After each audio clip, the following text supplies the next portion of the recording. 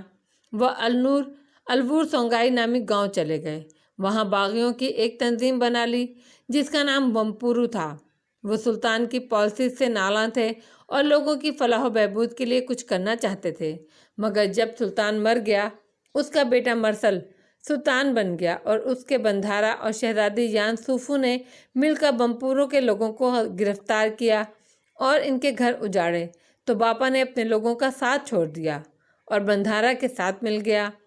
یوں بندھارا نے ان کو دوست سمجھ کر ان کو مرسل سے معافی دلوا دی۔ اس کے بعد باپا نے مرسل شاہ پہ جانے کون سا جادو کیا کہ باپا کے کہنے پہ مرسل نے پچھلے بندھارا کو پھانسی چڑھا دیا اور باپا کو بندھارا کی گدی دے دی۔ اب شہزادی یان سوفو باپا کی دشمن ہو گئی ہے۔ چند دن بعد اس کی سلطان مرسل سے شادی ہو رہی ہے، مگر مجھے لگتا ہے مرسل شاہ اپنی شہزادی سے زیادہ میرے باپا کے زیر اثر ہے۔ بڑے کوئی ولن ہیں آپ کے باپا، وہی تو میں سوچ رہا تھا آپ پر کس پر گئی ہیں۔ پھر تالیہ کے گھور کے دیکھنے پر گہری سانس لی۔ خیر، ہمیں ان کی لڑائیوں سے کیا؟ آپ یہ بتائیں آپ کے باپا چابی دے رہے ہیں یا نہیں؟ یہ سب اتنا سادہ نہیں ہے، وہ ڈپٹ کر بولی۔ وہ سارے دن کی روداد سنا دی۔ اندھیرے میں درخت تلے کھڑے وہ دو ہیولے لگتے تھے جو دبی سرگوشیوں میں باتیں کر رہے تھے، یعنی راجہ مراد آپ کو اسی دنیا میں رکھنا چاہتے ہیں اور وہ چابی کے بارے میں کچھ سننے کو تیار ہی نہیں ہیں۔ وہ ساری بات سن کر سوچتے ہوئے بولا، وہ عجیب انسان ہیں ایڈم، شاطر، چلاک اور بہت ہوشیار۔ ہمیں ان سے چھپا کر پلان کرنا ہے جو بھی کرنا ہے۔ آپ باہر کیسے نکلی محل سے؟ چھتیں پھلانگنا اور دیواروں کودنا آتی ہیں مجھے۔ ناک سے مکھی اڑائی تو اب آپ محل میں رہیں گی؟ قدرے رشک سے اسے دیکھا۔ ہاں، تم ابھی کسی سرائے میں رہ لو، میں تمہارے لیے سکے لائی ہوں۔ اس نے ایک پوٹلی سی ایڈم کی طرف بڑھائی۔ ایڈم نے جلدی سے وہ تھام لی۔ یہ تو بھاری ہے، خیر اب تو آپ کے پاس کافی دولت آ گئی ہوگی۔ ایسی کوئی بات نہیں ہے، بامشکل ایک کمرے سے نکال کر لائی ہوں، کسی کو اپنی طرف سے مشکوک بھی تو نہیں کر سکتی نا۔ پھر ٹھہر گئی اور غور سے ایڈم کو دیکھا۔ ایڈم تھیلے میں پوٹلی ڈال رہا تھا۔ یہ تم نے کہاں سے لیا، دکھاؤ، مشکوک انداز میں بولی تو اس نے جھٹ تھیلا کھول کر دکھایا۔ ایک سرائے میں بیٹھے کسی آدمی سے چرایا ہے۔ وہ بنگارا ملایو کے نام سے کتاب لکھ رہا تھا، مگر پیسے وغیرہ نہیں تھے اس کے پاس۔ رائٹر کنگال مایوسی سے کورے صفحے نکال کر دکھائے اور واپس اندر ڈال دیے۔ پھر یاد آیا، میں آج ملا تھا فاتح صاحب سے۔ تالیہ چونکی، واقعی؟ جی چہ تالیہ۔ ان کے ساتھی قیدیوں سمیت اس احاطے کے باہر والی دیوار کی تعمیر کا حکم پورا کر رہے تھے۔ وہ وہیں تھے، میں نے ان سے بات کی، ان کو یہ سب، تالیہ کی طرف شرمندہ سا اشارہ کیا، بتایا۔ یہ سب کیا؟ یہی کہ آپ ہی تھوک نگلا شہزادی تاشا ہیں۔ اچھا، اس نے ذرا گردن اکڑاتے ہوئے نزاکت سے لٹ انگلی سے پیچھے کی۔ تو کیا کہا انہوں نے؟ سرسری سا پوچھا۔ یہی کہ آپ تو پیدائشی چور ہیں، ماشاءاللہ سے جھوٹی کہانیاں گھڑنا آپ کے بائیں ہاتھ کا کام ہے، اس لیے یہ بھی کوئی کہانی ہی ہے جو آپ نے مجھے فیڈ کر دی ہے، اور بہتر ہے کہ میں آپ کی بات کا یقین نہ کروں اور الور سونگائی جا کر لکڑہارا مراد کو ڈھونڈوں، اس سے چابی لوں اور ہم تینوں واپس چلے جائیں۔ ان کو لگتا ہے میں آپ کی من گھڑت کہانیوں پر جلدی اعتبار کر لیتا ہوں، کیونکہ آنکھیں سادگی سے جھپکائیں، میں کتابیں جو بہت پڑھتا ہوں۔ ادھر اس کی بات ختم ہوئی، ادھر دانتوں پر دانت جمائے تالیہ مراد کا چہرہ مارے غصے کے سیاہ پڑ گیا۔ ان کو انسانوں کی پہچان کبھی بھی نہیں تھی، اور پیر پٹک کر اٹھ گئی۔ ایڈم نے بڑبڑا کر پکارا، آپ جا رہی ہیں تو پھر اب ہم کہاں ملیں گے؟ کل صبح احاطے کے سامنے وان فاتح کے ساتھ میرا انتظار کرنا، روشنی ہونے کے پورے گھنٹے بعد میں تم سے ادھر ہی ملوں گی۔ وہ مڑے بغیر بولی اور آگے بڑھ گئی۔ ایڈم ارے ارے کرتا رہ گیا، مگر وہ اندھیرے میں گم ہو چکی تھی۔